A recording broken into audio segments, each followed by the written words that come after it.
Welcome to Silas home kitchen. ఈరోజు వీడియోలో నవరాత్రి స్పెషల్గా 4 రకాల ప్రసాదాలని ఎలా తయారు చేసుకోవాలో చూసేద్దాం.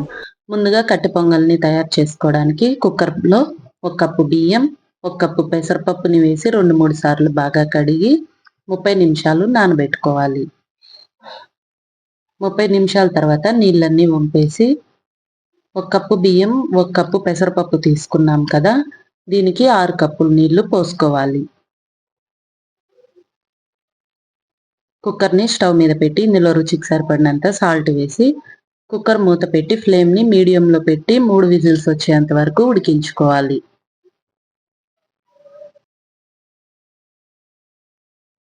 స్టవ్ మీద ప్యాన్ పెట్టి 1 స్పూన్ నెయ్యి, 2 స్పూన్లు నూనె వేసి హీట్ అయిన తర్వాత 1 స్పూన్ జీలకర్ర, పచ్చిమిర్చి ముక్కలు, తురిమిన అల్లం, 1 స్పూన్ దాకా మిరియాల పొడి వేసి వేయించుకోవాలి.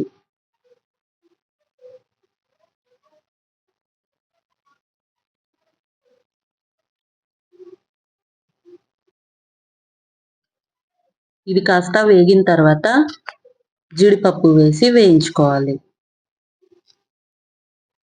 కొద్దిగా ఇంగువను కూడా వేసి బాగా కలుపుకొని చివరగా కరివేపాకు వేసి ఫ్రై చేసుకోవాలి.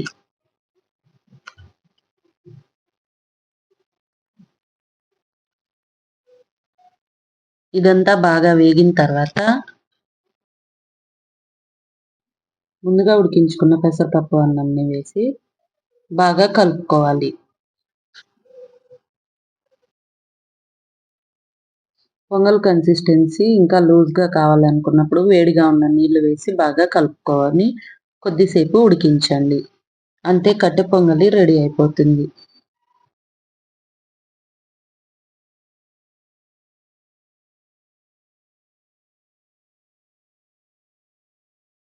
ఇప్పుడు కదంబం ప్రసాదాన్ని ఎలా తయారు చేసుకోవాలో చూసేద్దాం. దీనికోసం ముందుగా కుక్కర్లో 1 కప్పు బియ్యం,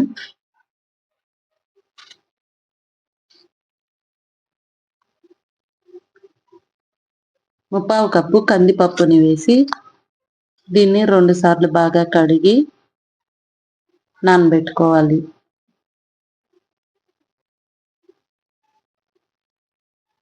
ఇందులో 5 కప్పులు నీళ్లు పోసి కుక్కర్ని స్టవ్ మీద పెట్టి రుచికి సరిపడినంత సాల్ట్, పసుపు వేసి కుక్కర్ మూత పెట్టి 3 విజిల్స్ వచ్చేంత వరకు ఉడికించుకోవాలి. స్టవ్ మీద మరొక పాత్ర పెట్టి ఇందులో కట్ చేసిన బీన్స్ ముక్కలు, గుమ్మడికాయ ముక్కలు,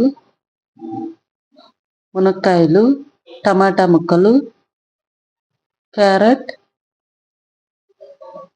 వంకాయ ముక్కలు వేసి వెజిటేబుల్స్ మునిగేంత వరకు నీళ్లు పోసి ఇందులో కొద్దిగా సాల్ట్ యాడ్ చేసి 1 స్పూన్ దాకా కారం వేసి ఉడికించుకోవాలి.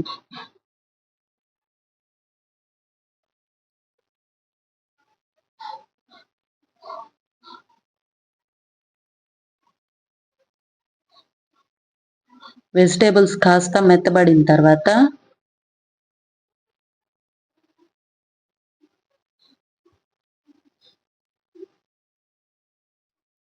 చిన్న నిమ్మకాయ సైజు అంతా చింతపండుని నానబెట్టి చింతపండు పులుసుని ఇందులో వేసి 2 స్పూన్లు సాంబార్ పొడి వేసి కలుపుకొని ఉడికించుకోవాలి. వెజిటేబుల్స్ అంతా బాగా ఉడికి మెత్తబడిన తర్వాత ముందుగా ఉడికించుకున్న రైస్ని వేసి కలుపుకోవాలి.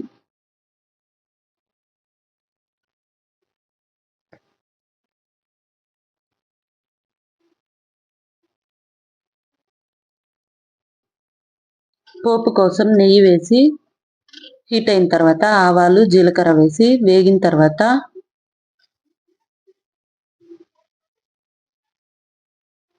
ఎండుమిరపకాయలు, కొద్దిగా ఇంగువ వేసి ఫ్రై చేసుకోవాలి.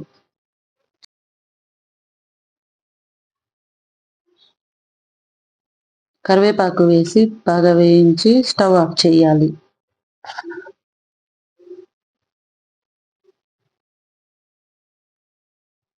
వేయించుకున్న పోపుని ఇందులో వేసి కలుపుకొని కొద్దిసేపు ఉడికించి స్టవ్ ఆఫ్ చేసుకోవాలి. అంతే, కదంబం ప్రసాదం రెడీ అయిపోతుంది.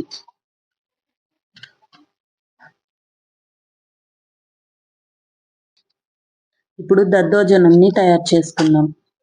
దీనికోసం ఉడికించుకున్న అన్నంని వేడిగా ఉన్నప్పుడే లైట్గా మ్యాష్ చేసి చల్లారనివ్వండి.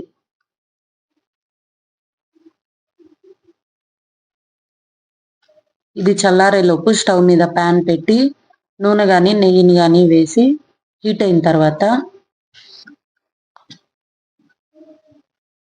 1 స్పూన్ ఆవాలు, 1/2 స్పూన్ మిరియాలు, 1/2 స్పూన్ జీలకర్ర వేసి వేగిన తర్వాత పచ్చిమిర్చి ముక్కలు, ఎండుమిరపకాయలు, తురిమిన అల్లం వేసి వేయించుకోవాలి. ఇప్పుడు ఇందులో 1 స్పూన్ మినపప్పు, 1 స్పూన్ పచ్చిశనగపప్పుని వేసి రంగు మారేంత వరకు ఫ్రై చేయండి.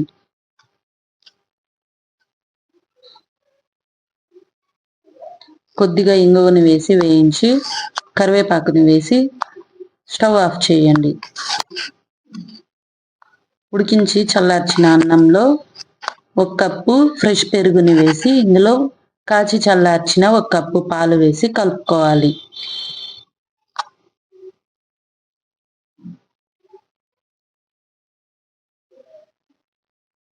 ఇదంతా బాగా కలిసేలా కలుపుకున్న తర్వాత రుచికి సరిపడినంత సాల్ట్ వేసి కలుపుకొని ముందుగా వేయించుకున్న పోపుని వేసి కలుపుకోవాలి.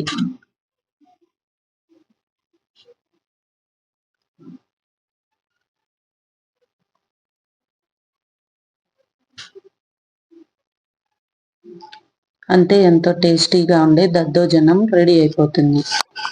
ఈ వీడియో నచ్చినట్లయితే లైక్ చేసి సబ్స్క్రైబ్ చేయండి. Thank you.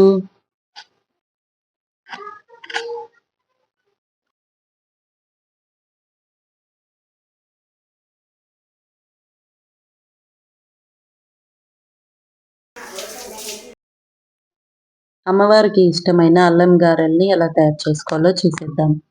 ఈ అల్లం గారెల్ని తయారు చేసుకోవడానికి ముందుగా 1 కప్పు మినపప్పుని 2-3 సార్లు బాగా కడిగి 4 గంటలు నానబెట్టుకోవాలి.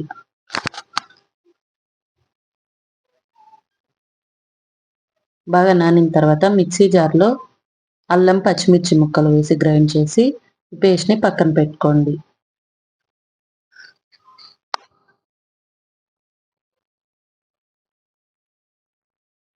మరొక మిక్సీ జార్ తీసుకొని ఇందులో నానబెట్టుకున్న మినపప్పుని వేసి కొద్దిగా నీళ్ళు యాడ్ చేసి మెత్తగా గ్రైండ్ చేసి తీసుకోండి.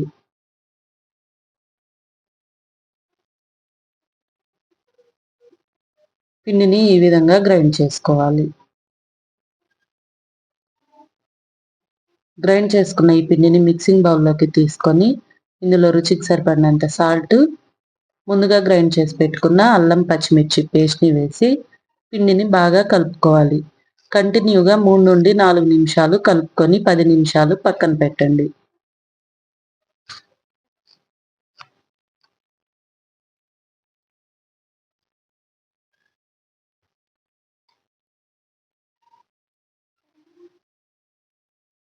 పది నిమిషాల తర్వాత చేతిని నీళ్ళతో తడుపుకుంటూ ఇక్కడ చూపెడుతున్న విధంగా వడల్లా చేసుకొని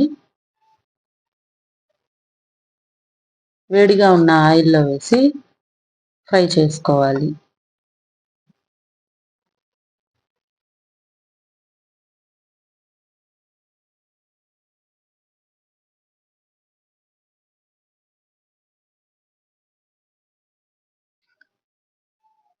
ఒకవైపు కాలిన తర్వాత రెండో వైపుకి టర్న్ చేసి 2 వైపులా బాగా కాల్చి ఇది గోల్డెన్ కలర్లోకి మారేంత వరకు ఫ్రై చేసి తీసుకోండి.